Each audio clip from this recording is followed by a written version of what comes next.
এই স্বার্থগুলো যদি উদ্ধার হয়ে যেত তাহলে তো ইউনুসকে সরানোর প্রয়োজন ছিল না। এখানে স্বপ্ন ইউনুস কি করেছে, আমেরিকার সেই ইস্যুটাকে ফুলফিল করতে গিয়ে ওভার স্মার্ট হয়ে গেছে। সে পট করে চায়না চলে গেছে। সে খুব আচ্ছা, অলসটিকে খুব ক্ষুদ্র পরিসরে দেখেছে যে ইন্ডিয়ার এগেন্সে যেতে হলে আমাকে তাড়াতাড়ি চায়না যেতে হবে। চায়নার কাছে গিয়ে সে সুইসাইড করেছে, চায়নার কাছে গিয়ে সে মিসট্রাস্ট ক্রিয়েট করছে from the hmm, Trump point of view. তাহলে কি ডক্টর ইউনূসের প্রয়োজনীয়তা যুক্তরাষ্ট্রের কাছে ফুরিয়ে গেছে? অবশ্যই, অবশ্যই, এটা কি আর বলার অপেক্ষা রাখে? এটা কি আপনি এখনো এটা নিয়ে চিন্তা করেন? আপনি ডক্টর ইউনুস সাহেব একটা জাতীয় ক্লাউন এবং বান্দর বাহিনী বানিয়ে দিয়েছে ডক্টর আলী রিয়াজের নেতৃত্বে, এবং কতগুলো বান্দর যারা বিভিন্ন সময়ে তাদের রেকর্ড, পাস্ট রেকর্ড দেখেন, কারো গুড রেকর্ড নাই। একটা সিঙ্গেল লোকে গুড রেকর্ড নাই। দে আর কন্ট্রোভার্সিয়াল পিপল। তাদের কোনো জনভিত্তি নাই। এই ক্লাউনগুলো এখন নিজেদের ফেস সেভ করার জন্য 1 মাস সময় নিয়েছে, because they could not finish anything, এবং এদের কথা ছাড়া ইলেকশন ডিক্লেয়ার হয়ে গেছে। So this has become রিডান্ডেন্স।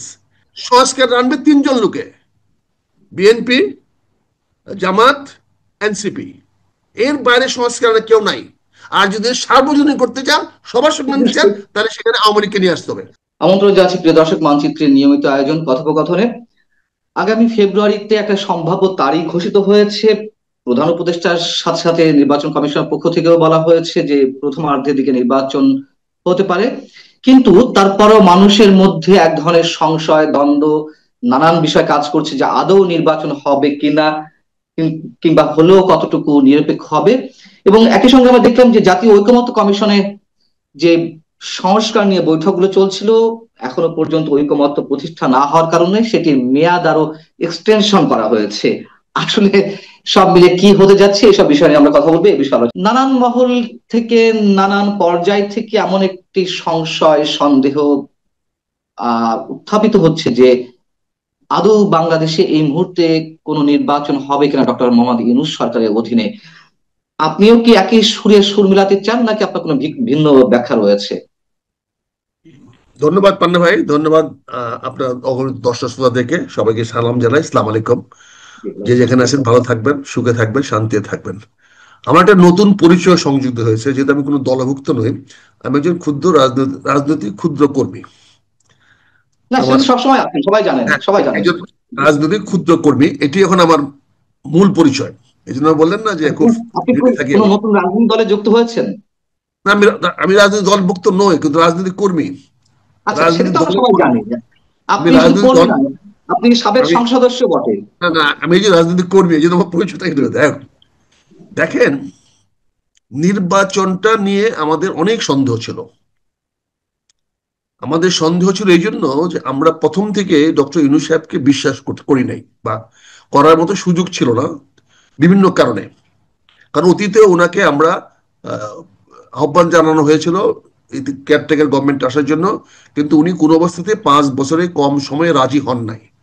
ওনার শর্তই ছিল ওনাকে 5 বছরের জন্য দায়িত্ব দিতে হবে, এবং উনি উনার মতো করে দেশ চালাবেন, সেভাবে সবাইকে ঐক্যমতে আসতে হবে।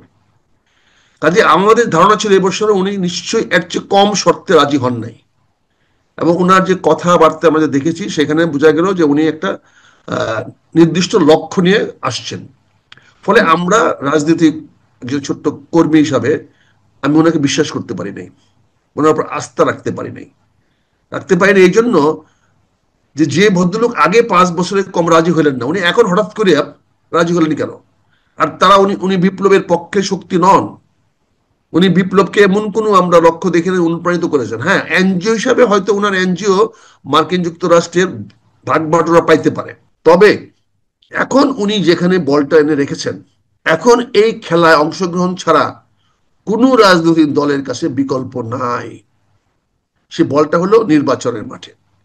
অর্থাৎ উনি মধ্য ফেব্রুয়ারি না, উনি পরিষ্কার বলে দিয়েছেন রোজার আগে নির্বাচন হতে হবে। এবং তিনি আজকেও মালয়েশিয়াতে একই বক্তব্য দিয়েছেন, এবং তিনি আরো স্পষ্ট করেছেন যিনি নির্বাচিত সরকারের হাতে ক্ষমতা হস্তান্তর করবেন। আমি কিন্তু ওনার এই কথাগুলোকে লক করতে চাই, বিশ্বাস করতে চাই, আস্থা নিতে চাই। আস্থাহীনতার কোনো কারণ আমি দেখি না। এবং কোন রাজনৈতিক দলের এখন এই নির্বাচনের বাইরে যাওয়ার কোনো সুযোগ নাই। কারণ এই নির্বাচনের এই, নির্বাচন বানচাল করা মানে হলো ডক্টর ইউনূসের ফেভারে যাওয়া। কাজে ডক্টর ইউনূস তখন আর এটাকে প্রলম্বিত করার মতো তার কোনো যুক্তি বা তার কোনো বক্তব্য সামনে নাই, তিনি কি করে প্রলম্বিত করবেন? আচ্ছা, যারা বলছেন, যারা সংশয় প্রকাশ করছেন যে নির্বাচন হবে না, সেটি নিয়ে নতুন এক ধরনের ষড়যন্ত্র হতে পারে, নাটক হতে পারে, তারা কোন আঙ্গিকে বলছেন? আপনি কি তাদের ব্যাখ্যাগুলো তাদেরকে সম্মুখে একটু তাদেরকে বলবেন? আমি এক এক কথায় বলবো, they are really culprit and stupid. Jamaat এরই মধ্যে ঘোষণা দিয়েছে পিআর পদ্ধতির নির্বাচনের দাবিতে তারা আন্দোলনে নামবে, বুধবার বিক্ষোভ কর্মসূচি আয়োজন করেছে। আপনি বলছেন যে যারা নির্বাচন ভণ্ডুল করতে চায় তারা ডক্টর ইউনূসের পক্ষে অবস্থান নিচ্ছে, বা ডক্টর ইউনূস যেটা চান সেটি সুযোগ করে দিচ্ছে। কারণ জামাত এবং এনসিপি তো, তারা তো নির্বাচন চায় না সহজে, এটা তো প্রমাণিত। এবং তারা ইয়া নির্বাচন। ভাইয়া, জি, কিন্তু আমি বিনয়ের সঙ্গে আপনার কাছ থেকে এটা আমার পদ দাবি করে নিয়েছি যে আমি হুম, একজন রাজনৈতিক জি, জি, ক্ষুদ্র কর্মী। নিঃসন্দেহে, নিঃসন্দেহে, হ্যাঁ। রাজনৈতিক পারসেপশন, রাজনৈতিক দৃষ্টিভঙ্গি যে completely different than hmm, any other professional. হুম, হুম। আমরা যদিও বলি রাজনীতিবিদরা প্রফেশনাল না, কিন্তু they are the highest professional, they can control everybody. এখানে এনসিবির এখন ক্ষমতা নাই, তারা দাবি দেওয়া করতে পারে, তারা বিভিন্ন দাবি চাইতে পারে। জামাতেরও ক্ষমতা নাই এই এই এই নির্বাচনের বাইরে যাওয়া। দেখেন, ইট ইস এ গেম, ইটস এ গেমস। একদিন তারা বলতেছে দাবি দেওয়া নিয়ে আপনাকে খাল কেমন করাচ্ছে, ওপোনেন্টের কাছে একটা এমন ভাব দিচ্ছে ইলেকশন হবে না। কিন্তু মাঠে কি হচ্ছে দেখেন, মাঠে জামাত প্রতিদিন ঘরে ঘরে যাচ্ছে, চষায় ফেলতেছে, 4-5টা চাষ হয়ে গেছে পর্যন্ত। সেগুলো তারা সব দিক গুছিয়ে রাখছে, সব দিকে এক্স্যাক্টলি। গুছিয়ে রাখছে। জামাত এবং এনসিপি যে নির্বাচন চাইছে বা হতে দিবে, কোন যুক্তিতে হতে দিবে? তখন যে আন্দোলনটি হলো, এটা জামাতের সম্পূর্ণ একটা ওয়েল ডিজাইনড ওয়েতে হয়েছে, এটা জামাত এখন নিজেই বলছে। আবু তাহের সাহেব কয়েকদিন আগে তো নিজেই বললেন যে সম্পূর্ণ পরিকল্পনা জামাতের ছিল।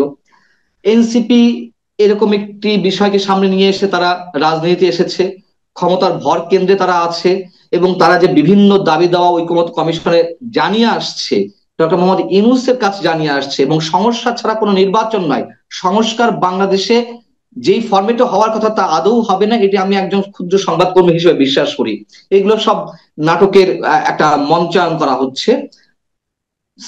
ঠিক জামাতও তাই, যেহেতু তারা এখন ক্ষমতার বাইরে থেকে ক্ষমতার স্বাদ ভোগ করছে, তারাই সরকারকে নিয়ন্ত্রণ করছে। নির্বাচন হলে জামাত কোনো অবস্থাতেই ক্ষমতায় যেতে পারবে না, এটা জামাতও খুব ভালোভাবে জানে। আর যেই আসুক না ক্ষমতায়, এনসিপি পারবে না, তারা খুব ভালোভাবে জানে। তাহলে তারা নির্বাচন কেন চাইবে এই অবস্থায়? এবং তারা তো লেন্দি করতে চাইছে। ধন্যবাদ ভাই আপনার এই সুন্দর ক্লারিফিকেশনের জন্য। প্রথম বিনয়ের সঙ্গে বলছি, এই বিগত বৈষম্য বিরোধী আন্দোলন বলেন, সত্যপথ আন্দোলন বলেন, এতে জামাত বা এনসিপির কোনো পরিকল্পনা বা কোনো কিছু নাই। এটা সম্পূর্ণভাবে পরিকল্পনা করা হয়েছে ইউএস এয়ারির থেকে পিটার হাসের নেতৃত্বে আমেরিকান রাজনৈতিক প্রেক্ষাপটে বাইডেন প্রশাসনের ডাইরেক্ট সরাসরি হস্তক্ষেপে তারা শেখ হাসিনাকে রিজিম চেঞ্জ করতে চেয়েছে। সেই জন্য তারা এই টিমটা সেট করে আমাদেরকে বিভিন্ন জায়গায় ভাড়া করে করে করে করে আমাদেরকে নিয়োগ করেছে। না, ঠিক আছে, যারাই বলে, সামনে তো জামাত এনসিপি আমি ছিল। সেটা বলছি, জি। যারা থাকবে না কেন, আমার সিপাই করা ভাড়া করা সিপাই কোথায় থাকে? আমি যে মস্তানটা ভাড়া করি সে কি পিছনে থাকে? সে সব সামনে থাকে। হুম, হুম, সো এরা সব ভাড়াটিয়া। হুম। এরা যদি কেউ দাবি করে তাহলে আমি বলবো এরা সব ভাড়াটিয়া এবং প্রবঞ্চক। আচ্ছা। এরা ভাড়াটিয়া এবং প্রবঞ্চক। কারণ এদের তো কোনো মাথায় ব্রেনই নাই এটা করার মতো, এই প্ল্যান করার মতো তো সুযোগই নেই। এতগুলো লোকগুলো রিক্রুট করবো, টাকা কোথায়, পয়সা কোথায়? এটা কি এমনি হয়ে গেছে? প্রতিটা প্ল্যানের পরে অল্টারনেটিভ প্ল্যান আসছে, প্রতিটা প্ল্যানের পর অল্টারনেটিভ প্ল্যান আসছে। Plan A, plan B, plan C, plan D, যেখানে যেটা কাজে আটকে গেছে বিকল্প হয়ে গেছে যেখানে। তার মানে somebody was from the behind was controlling. It is simple অঙ্ক। There was a okay, super fine. commander. আমি প্রশ্ন করতে পারি? আমি এবার একটা প্রশ্ন করতে পারি জি যে অবশ্যই। সম্পূর্ণ ডিজাইন ডিজাইন মার্কেটিং দ্বারা হয়েছে, বা ডিপ স্টেটে অবশ্যই। খেলার অংশ হিসেবে হয়েছে, যেটি হোক, তাহলে এখন সেই যুক্তরাষ্ট্র কেন চাইবে যে নির্বাচনটি দ্রুত হোক বা ডক্টর ইউনূসকে সরিয়ে দেওয়া হোক? ভেরি অথবা সিম্পল। আমরা যে গত কয়েকদিন দেখলাম জামাতের সাথে যুক্তরাষ্ট্রের যিনি ভারপ্রাপ্ত রাষ্ট্রদূত ট্রাসি জ্যাকবসন, তিনি বৈঠক করছেন, এনসিপির সঙ্গে বৈঠক করলেন। এবং যে প্রশ্নটি আমি কেবলই আপনাকে করলাম, তাহলে এখন কি সত্যি সত্যি যুক্তরাষ্ট্র চাইছে কোনো নির্বাচন হোক? নির্বাচন অবশ্যই। হলে ভেরি তাহলে তাদের সিম্পল। ডিজাইন গুলো। এটা very simple. Biden and Trump, there is a 100%, 180 degree opposite প্রশাসন। That was the agenda of the democratic political agenda. Democratic Party, the Biden procession wanted to change of Sheikh Hasina. Not the Trump wanted to change the procession. Because Hasinaর এগেনস্টে ছিল Biden প্রশাসন, Peter Haas, তারা চেয়েছিল। যার ফলে American president Trump কেন declare করে দিল, ডিসক্লোজ করে দিল যে আমার ইউএসএ এর মাধ্যমে আমরা $29 বিলিয়ন দিয়েছি। বর্তমান প্রশাসন যে চায় না এই ইউনুস সরকার থাকুক, তারই প্রমাণ যে চার্জ দ্য অ্যাফেয়ার্স সে বিভিন্ন, এমনকি লন্ডনে গিয়ে সে তারেক রহমানের সাথে দেখা করে আসছে। আপনি খেয়াল করে দেখেন, এবং সকল রাজনৈতিক মহলের সঙ্গে কথা বলছে। এখন সে তৈরি করতেছে ইলেকশন একটা পরিবেশ। এখন 80,000 90,000 আর্মি দিবে, আর্মি হবে। এখানে আপনি ইভিএম বাতিল করা হচ্ছে, যেটা আমেরিকার ইন্টারেস্ট ছিল সবচেয়ে বড়। এগুলো তো অনেকে বলছেন এগুলো নাটকের পার্ট, দেখানো হচ্ছে মানুষকে, অনেকে যেটা বলছেন আমি সেটাই বলছি। এবং আপনাকে আমি জিজ্ঞাসা করি যে মার্কিন যে এজেন্ডা ছিল শেখ হাসিনাকে সরিয়ে, তাদের তো নিশ্চয়ই কোনো এজেন্ডা ছিল, তা তো এখানে গণতন্ত্র একটু ক্লিয়ার, মার্কিন এজেন্ডা মানে বাইডেনের এজেন্ডা, বাইডেন প্রশাসনের এজেন্ডা। বাইডেনের এজেন্ডা কি শুধুমাত্র শেখ হাসিনা বিরোধী ছিল নাকি অন্য কোনো এজেন্ডা ছিল? তাদের প্রথম ছিল তো বিকল্প সরকার তৈরি করা, শেখ হাসিনাকে পরিবর্তন করে, এবং সেই অনুযায়ী তাদের ছক অনুযায়ী ডক্টর ইউনূসকে তারা ক্ষমতা নিয়ে আসছিল। তাদের তাদের স্বার্থ হাসিল করা, বাইডেনের স্বার্থ হাসিল করা। স্বার্থ হাসিল করা কি হয়ে গেছে? সেই স্বার্থ তো বাইডেন তো চাচ্ছে, ট্রাম্প প্রশাসন তো সেভাবে স্বার্থ চাচ্ছে না। কারণ আপনি দেখেন পিটার হাস চাকরি নিয়েছে কোথায়? অ্যাক্সেলারেট এনার্জিতে। কেন? বিকজ পিটার হাস এটা ক্যারি করতে চায়। মানে বাইডেন প্রশাসনের ইউএসএআইডির বা ওই ডেমোক্রেট গভর্নমেন্টের যে তাদের যে এখানে অ্যাক্টিভিটি সেটা প্রলং করতে চায়। প্রলং করার জন্য তারা পিটার হাসকে বাংলাদেশ অ্যাফেয়ার্সে রেখে দিতে চাচ্ছে বলে তাকে অ্যাক্সেলারেট এনার্জিতে তাকে অ্যাডভাইজার হিসেবে নিয়োগ দেওয়া হয়েছে, কনসালটেন্ট নিয়োগ দেওয়া হয়েছে। তার মানে he can come to Bangladesh, can handle this. বিষয়টা হলো, আমি যেটা বলছি ভাইয়া, বিষয়টা হলো যে ডক্টর ইউনূস এর কে এখন এই মুহূর্তে ওয়েস্টার্ন সহ, ইন্ডিয়া সহ, আমেরিকা সহ এবং চীন সহ কেউ তাকে এখন রাখতে চাচ্ছে না, এই জন্য যে সে লেজিটিমেসি হারিয়ে ফেলেছে। সে 1 বছরের মধ্যে সে তার সরকারের যে আইনগত ভিত্তি সে তৈরি করতে পারে নাই, না পারার কারণে এখানে আমি একটু বিনয়ের সঙ্গে প্রশ্ন করি। আপনি যে কথাগুলো বলছেন, আপনি তো সবসময় গভীরে গিয়ে কথা বলেন, ঠিক আছে, কিন্তু এই মুহূর্তে আমার কাছে মনে হচ্ছে যে এটা আমরা উপরিভাগে আলোচনা করছি কিনা, যে লেজিটিমেসি হারিয়ে ফেলেছে, বৈধতা হারিয়ে ফেলেছে, এই জন্য কেউ চাইছে না গণতন্ত্রর সবক যারা দেন বাংলাদেশের ক্ষেত্রে, অন্তত তৃতীয় বিশ্বের রাষ্ট্রগুলোতে, তারা কি আসলেই গণতন্ত্র প্রতিষ্ঠা করতে চান? তারা কি আসলেই মঙ্গল চান, নাকি তাদের নিশ্চয় কোনো স্বার্থ রয়েছে? এবং যেই স্বার্থের জায়গা থেকে ফর্মার প্রেসিডেন্ট বাইডেন তিনি যেই উদ্দেশ্য নিয়ে শেখ হাসিনা সরকারের পতন ঘটিয়েছিলেন, সেই একই উদ্দেশ্য তো মার্কিন অন্য প্রশাসনেরও থাকবে, ট্রাম্প প্রশাসনেরও থাকবে। তাদের মূল উদ্দেশ্য মার্কিন স্বার্থ। না, নট নেসেসারি। এখানে দেখেন, নট নেসেসারি। ডক্টর ইউনূস ট্রাম্পের পার্সোনাল এনিমি। এখানে খেয়াল করে দেখেন কতগুলো, ডক্টর ইউনূস ইজ এর পার্সোনাল এনিমি, আর Sheikh Hasina was a personal enemy of Biden প্রশাসন। পিটার হাসদের ডাইরেক্ট শত্রু ছিল শেখ হাসিনা, বিকজ শেখ হাসিনা তাদের কোনো পাত্তা দিচ্ছিল না বাইডেন। কিন্তু ট্রাম্পের এগেনস্টে ইলেকশনে হিলারি ক্লিন্টন ইনভলভ ছিল, এবং ইউনূস সাহেব টাকা দিয়েছে, ফান্ড করেছে বাইডেন ইলেকশনে। ফলে ট্রাম্প তাকে চাইবে না বলে সে এখন কিভাবে চেঞ্জ করবে? এখন তো একটা রিজিউম চেঞ্জ না, একটা আন্দোলন কিছু হবে না। ফলে অল্টারনেটিভ দেওয়া হয়েছে নির্বাচন। পার্সোনাল এনিমিটি থেকে এখন জাতীয় ক্ষেত্রে কি আমেরিকান প্রেসিডেন্ট যেটা ভাবে সেটাই জাতীয়। বাংলাদেশের ডক্টর ইউনূস যা আজকে ভাবে সেটাই আমার জাতীয়। আমি আপনার বললাম, কিন্তু আমি শেষ করব না। বলেন, মার্কিন ফরেন পলিসি বা তাদের লক্ষ্য উদ্দেশ্য আন্তর্জাতিক ক্ষেত্রে তাদের সব প্রশাসনিক তো অভিন্নতা বজায় রাখে। যেমন এখানে সেন্ট মার্টিন নিয়ে কথা হয়, এখানে করিডোর নিয়ে কথা হচ্ছে, এখানে ডিপ সি পোর্ট নিয়ে কথা হচ্ছে। এগুলো কি সব স্বার্থ উদ্ধার হয়ে গেছে, নাকি শুধুমাত্র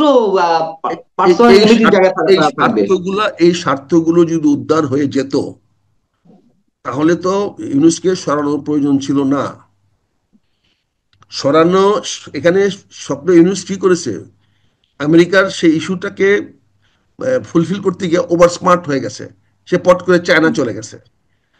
সে খুব আচ্ছা। হলস্টিকে খুব ক্ষুদ্র পরিসরে দেখেছে যে ইন্ডিয়ার এগেন্সে যেতে হলে আমাকে তাড়াতাড়ি চায়না যেতে হবে, হুম। বাট সে চায়না থেকে কিন্তু সুইসাইড করেছে। চায়নার কাছে গিয়ে সে সুইসাইড করেছে, চায়নার কাছে গিয়ে সে মিসট্রাস্ট ক্রিয়েট করছে from the hmm, Trump point of view. জি। এবং সেখানে সে জাতিসংঘের কাছে আবার কম্প্রোমাইজ করতে গিয়ে সে রোহিঙ্গাদের ইস্যুটাকে সলভ না করে সে এই আরাকান আর্মিকে করিডোর দিতে গেছে। আরাকান আর্মিকে করিডোর দেওয়াটা তো is not in favour of America, it is in favour of United Nations. United Nations এর ইন্টারেস্ট, রোহিঙ্গা ইন্টারেস্ট আর আমেরিকান ইন্টারেস্ট এক না।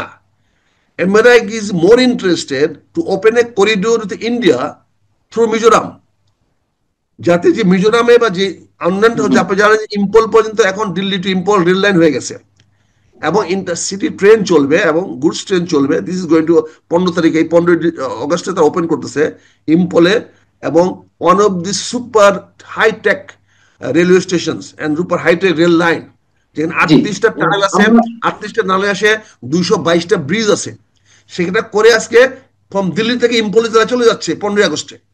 হুম, হুম। সেখানে বাংলাদেশ তো এখন আর এই আরাকানকে ওই করিডোর দেবা না, এখন ওই জায়গাটা একটা আলাদা একটা স্টেট তৈরি করে রোহিঙ্গাদের এখন আর ইস্যু না, ইস্যুটা হলো এখন রাখাইন স্টেট, রাখাইন স্টেট তার করে মানে মিজোরামের সঙ্গে কন্ট্যাক্ট করা, এবং সেটার আমি মাধ্যমে কি তাহলে স্মৃতি আমি বন্দরকে যদি স্মৃতি বন্দরকে ইম্পলের সঙ্গে কানেক্ট করা, স্মৃতি আমি যদি বন্দর আপনার যদি। কথার সূত্র ধরেই প্রশ্ন করি, তাহলে কি ডক্টর ইউনূসের প্রয়োজনীয়তা যুক্তরাষ্ট্রের কাছে ফুরিয়ে গেছে? অবশ্যই, অবশ্যই, এটা কি আর বলার অপেক্ষা রাখে? এটা কি আপনি এখনো এটা নিয়ে চিন্তা করেন? আপনি আপনি এখনো এটা নিয়ে চিন্তা করেন? প্রশ্ন করছি, জি। না না, না আপনি না, এখনো প্রশ্ন কি করছি। অবকাশ আছে? হ্যাঁ, উনার উনার উনার এখন একটি মাত্র ক্রেডিট, যে কারণে উনি এখনো আছেন এবং আল্লাহর মধ্যে থাকবেন, সেটা হচ্ছে যে উনি ইলেকশন ব্যাপারে একটা প্রম্পট ডিসিশন নিতে পেরেছেন। হুম। ওনাকে নতুন লাইফ দিয়েছে এই যে ইলেকশনের ব্যাপারটা। উনি কিন্তু ইলেকশনের ব্যাপারে কিন্তু উনার ইন হাউস সাপোর্ট পান নাই, সাপোর্ট পান নাই বলে এখনো দেখেন যে অ্যাডভাইজাররা কিভাবে কথাবার্তা বলতেছে বা প্রশাসন কিভাবে কথা বলতেছে। আপনি ইন হাউস পান নাই বলে কিন্তু আজকে ওই দুর্নীতিবাজ বলা হচ্ছে প্রশাসন থেকে।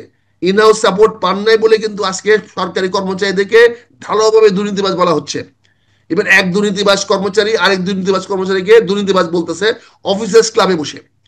চিন্তা করো, জি। অফিসার্স ক্লাবে বসে অফিসে গালালি করা হচ্ছে, সিনিয়র অফিসে গালালি করা হচ্ছে। তার মানে কি? অর্থাৎ ডক্টর ইউনূস সাহেবের command over the secretariat, over the adviser has drastically reduced. উনি যেহেতু ইলেকশন ডিক্লেয়ার করে দিয়েছেন, এবং এটা সবাই ভাবতেছে ডিক্লেয়ার করে দেওয়াতে এটা বিএনপির ফেভারে গেছে, অ্যাপারেন্টলি মনে হচ্ছে বিএনপির ফেভারে গেছে। কিন্তু আলটিমেটলি আপনি যেটা বলতেছেন যে জামাত ক্ষমতায় আসবে না, জামাত ইজ এ সো অর্গানাইজড। আমি সারপ্রাইজ হব না যদি জামাত 150 না পাক, কাছাকাছি সিট যদি পেয়ে যায়, বা আমি বুট এই বিষয়ে শেষ বুট কোশ্চেন করতে মেজরিটি না চাচ্ছি। হয়েও, বুট মেজরিটি না হয়েও সিঙ্গেল মেজরিটি হয়ে যাওয়ার সম্ভাবনা ইসলামিক দলগুলোর আছে। এই সম্ভাবনা উড়িয়ে দিয়েন না। বিএনপি কে মানে গত এক বছর যতটুকু ক্লিয়ার। ধ্বংস করা হয়েছে, ক্ষতিগ্রস্ত করা হয়েছে, সেখানে কিন্তু প্রতিটা প্রার্থী বিএনপির এখন প্রশ্নবিদ্ধ। They have the money, they have the work, তাদের অর্থ আছে, তাদের জনবল আছে, না, তাদের বিশাল সেটা কি কর্মী বাহিনী ক্লিয়ার আছে। ক্লিয়ার একটা সেটা কি নির্বাচনকে ক্লিয়ার সফল ক্লিয়ার করার জন্য করতে যার মাধ্যমে? দরকার, বা একটা নির্বাচনকে সফল করার যার যার দরকার, তার বলতে পারি আমার 95% রসদ জামাত, একমাত্র জামাতের আছে। না, বিএনপির জামাতের বিএনপির অর্থ বলা জনমত আছে, হচ্ছে বিএনপির বিএনপির জনমত আছে, বিএনপির প্রচন্ড জনমত আছে, কিন্তু জি। সেই ধান কেটে ঘরে আনার মতো কামলা নাই। দুঃখের সঙ্গে বলছি, আপনার অনুষ্ঠানের মধ্যে বলছি, বিএনপির 300 কামলা নাই, বিএনপির ধানের শীষকে গুলায় আনার মতো কামলা নাই, সবাই বিভক্ত, কোনো একটা জায়গায় একক প্রার্থী নাই, না, ইনক্লুডিং আমার আমার প্রশ্ন হচ্ছে আগে মহাসচিবের, ইনক্লুডিং আমার মহাসচিবের, ইনক্লুডিং মির্জা আব্বাসের, ইনক্লুডিং এনিবডি, কারো একক প্রার্থী তালিকা নাই। তার বিরুদ্ধে প্রার্থী আছে, এবং সুযোগ পেলে তারা সেখানে আমি আমি দুটো তার কোশ্চেন বিরুদ্ধে করবো, কাজ করবে। আমরা শেষ করব। দুটো কোশ্চেন খুব ছোট করে অ্যান্সার নিতে চাই আপনার কাছ থেকে। এক হচ্ছে জামাত তাহলে ক্ষমতা আসার একটি সম্ভাবনা আপনি দেখছেন, সেটা কি ফ্রি অ্যান্ড ফেয়ার ইলেকশনের মাধ্যমে নাকি সেরকম কোনো ম্যাটিকুলাস ডিজাইনের মাধ্যমে? আর দ্বিতীয় কোশ্চেন হচ্ছে, যেই জামাত 2008 সালের হিসেবেও হয়তো ভোটের পরিসংখ্যানে তার দেখা যায় 6 থেকে 7% খুব বেশি হলে, তা 2008 থেকে এই 17 বছরে তারা জিতে যাওয়ার মতন এমন জনসমর্থন আদায় করে ফেলেছে, তারা কি এমন করেছে যে জনগণ তাদেরকে ভোট দিবে? ভাই, নির্বাচন তো জনসমর্থনে হয় না, নির্বাচন হয় অর্গানাইজেশনের মাধ্যমে, সাংগঠনিক তৎপরতার মাধ্যমে। সমর্থন, জনগণের ভোটটা তো সমর্থন, দেওয়া প্রয়োজন, সব ঠিক আছে, হ্যাঁ, ভোটটা তো দেওয়া কিন্তু প্রয়োজন। কিন্তু যে 5% যে সমর্থন বললেন জনগণের, এই 5% কিন্তু বিএনপি সব কর্মী, সরি জামাতের সব কর্মী। হুম, এই 5% ভোট জামাতের সব কর্মী। সব এখন কর্মী এই ঠিক পাঁচ আছে। পার্সেন্ট কর্মীকে যদি ভোট আহরণে জায়গা পাঠানো যায়, তারা যদি এখন মেটিকুলাসলি প্ল্যান করে যদি তারা ভোটারটাকে নিয়ে আসতে পারে। Voter is a very fluctuating factors, বিভিন্ন না তাহলে কারণে ভোটার আপলোড রিজার্ভ করে। ভোট, শুনেন, রিজার্ভ ভোট শুনেন, আমি কোথায় যাবে? আমি আমি একটা চেয়ারম্যানকে গালি দিছিলাম, একটা ইউনিয়ন পরিষদ চেয়ারম্যান গালি দিছিলাম, যে আপনাদের মতো কুত্তাদেরকে বিস্কুট খাওয়াইলে সবসময় পিছু ঘুরে। যে আমি সরাসরি ইলেকশনের উত্তরটা সময়, চাচ্ছি, শুনে, রিজার্ভ রিজার্ভ ইলেকশনের ভোট। সময় এটা আমার বিরুদ্ধে প্রচার চালায় দিয়ে আমাকে হারায় দিছে 2001 নির্বাচনে। আচ্ছা, বুঝতে পারছেন? আমার প্রশ্ন এই হচ্ছে যে একটি বক্তব্যকে বিএনপির যে 35% রিজার্ভ ভোট কার বা 30% রিজার্ভ ভোট বিএনপির, সেই কার ভোটার গুলো কি জামাতকে ভোট রিজার্ভ দেবে? বোর্ড বলে কোনো কিছু নাই ভাই, রিজার্ভ বোর্ড বলে কোনো কিছু নাই। আওয়ামী লীগে তো রিজার্ভ বোর্ড আছে, 5% ভোট পড়ে নাই কেন? এগুলো হলো কতগুলো বানানো স্টোরি, আমাদের ইন্টেলেকচুয়াল লেখে আমাদেরকে বুঝায়। আমি যখন আচ্ছা, ইলেকশনে আমরা দাঁড়িয়েছিলাম, শুনেন, আমি যখন ইলেকশনে দাঁড়িয়েছিলাম 91 সালে, আমরা কেউ চিনতো না। বুঝতে পারছেন? আর আমি যখন ফেল করছি 2000 এতে বলে একে, জি, তখন আমি কটিয়াদি এলাকাতে আমি 90% ঢুকে গেছে পপুলার, 90% ঢুকে জি, গেছে আমি পপুলার। আমরা হিসাব একেবারে চিন্তা শেষ পর্যায়ে জাতীয় ঐকমত্য কমিশন সম্পর্কে একটি প্রশ্ন ছিল, যে 15 আগস্ট পর্যন্ত তাদের মেয়াদ ছিল, সেটি 15 সেপ্টেম্বর পর্যন্ত করা হচ্ছে। এ- এগুলো কি তারা আসলে খুব সিরিয়াসলি করছে, নাকি এগুলো নাটকের অংশ? এটি একটি জাতীয় ক্লাউন বা বান্দর বাহিনী। ডক্টর ইউনূস সাহেব একটা জাতীয় ক্লাউন এবং বান্দর বাহিনী বানিয়ে দিয়েছে ডক্টর আলী রিয়াজের নেতৃত্বে, এবং কতগুলো বান্দর যারা বিভিন্ন সময়ে তাদের রেকর্ড, পাস্ট রেকর্ড দেখেন, কারো গুড রেকর্ড নাই, একটা সিঙ্গেল লোকের গুড রেকর্ড নাই। দে আর কন্ট্রোভার্সিয়াল পিপল, তাদের কোনো জনভিত্তি নাই। এই ক্লাউনগুলো এখন নিজেদের ফেস সেভ করার জন্য 1 মাস সময় নিয়েছে, because they could not finish anything, এবং এদের কথা ছাড়া ইলেকশন ডিক্লেয়ার হয়ে গেছে। So this has become redundance. এখন এটা অপ্রয়োজন হয়ে গেছে, অপন্থ হয়ে গেছে। কিন্তু এগুলো লুভি, টাকার কাছে এই যে মজাটা পাইছে, তারা যে লুভি এটি প্রমাণ করলো, আর 1 মাস টাইম এক্সটেনশন করে। 1 মাসে ঘোড়া ডিম কি করবে? আর যে রাজনৈতিক দল অংশগ্রহণ করছে, এরা তো বাংলাদেশের কোনো প্রাসঙ্গিক না। এরা কি সংস্কার আনবে? তাহলে এগুলো করা সংস্কার তো হচ্ছে আনবে কেন? সংস্কার আনবে 3 জন লোকে, বিএনপি, জামাত, এনসিপি। এর বাইরে সংস্কার কেউ নাই। আর যদি সার্বজনীন করতে চান, সবার সঙ্গে নিতে চান, তাহলে সেখানে আওয়ামী লীগকে নিয়ে আসতে হবে, সেখানে আওয়ামী লীগকে সমস্যা তো নিয়ে আসতে হবে। আওয়ামী লীগকে বাদ দিয়ে সমস্যা তো কোনো ইনক্লুসিভ হবে না, এটাকে সার্বজনীন হবে না। অনেক ধন্যবাদ, অনেক ধন্যবাদ মেজর আখতারুজ্জামান আপনাকে আমাদের সঙ্গে যুক্ত থাকার জন্য, সময় দেওয়ার জন্য। দেখি আমরা কোন দিকে যাচ্ছি, বা আপনি যে কথাগুলো বললেন তার সিমটম আমরা যাচ্ছি পেতে টুয়ার্ডস পারি কিনা, ইলেকশন, হলে তো ভালো, আমরা নির্বাচন যাচ্ছি, ভালো। আমরা যাচ্ছি নির্বাচনের দিকে। আমরা আচ্ছা, সেটা হলে যাত্রা, ভালো, নির্বাচন শুরু হয়ে গেছে। সেটাই আমরা চাই। আমাদের রথযাত্রা বলেন, আমাদের কাফেলা বলেন, আমাদের যা কিছু বলেন, আমাদের সামনে ক্যাবলা হলো এখন আপাতত, আমাদের সম্মুখ ক্যাবলা হলো নির্বাচন। ঠিক। অনেক ফেব্রুয়ারি ধন্যবাদ। 2026 নির্বাচন, এই লক্ষ্যে আমরা আগাচ্ছি। আপনাদের সবার সহযোগিতা চাই, সবার সহযোগিতা কামনা করি। জনগণ একটি সুষ্ঠু, অবাধ, নিরপেক্ষ, গ্রহণযোগ্য নির্বাচন চাচ্ছে। আপনি উই আর রেডি, আপনি প্রার্থী, আমরা প্রস্তুত। আপনি প্রার্থী হচ্ছে নাকি কোনো দল থেকে? না, আমি আমি আমি প্রার্থী হচ্ছি না।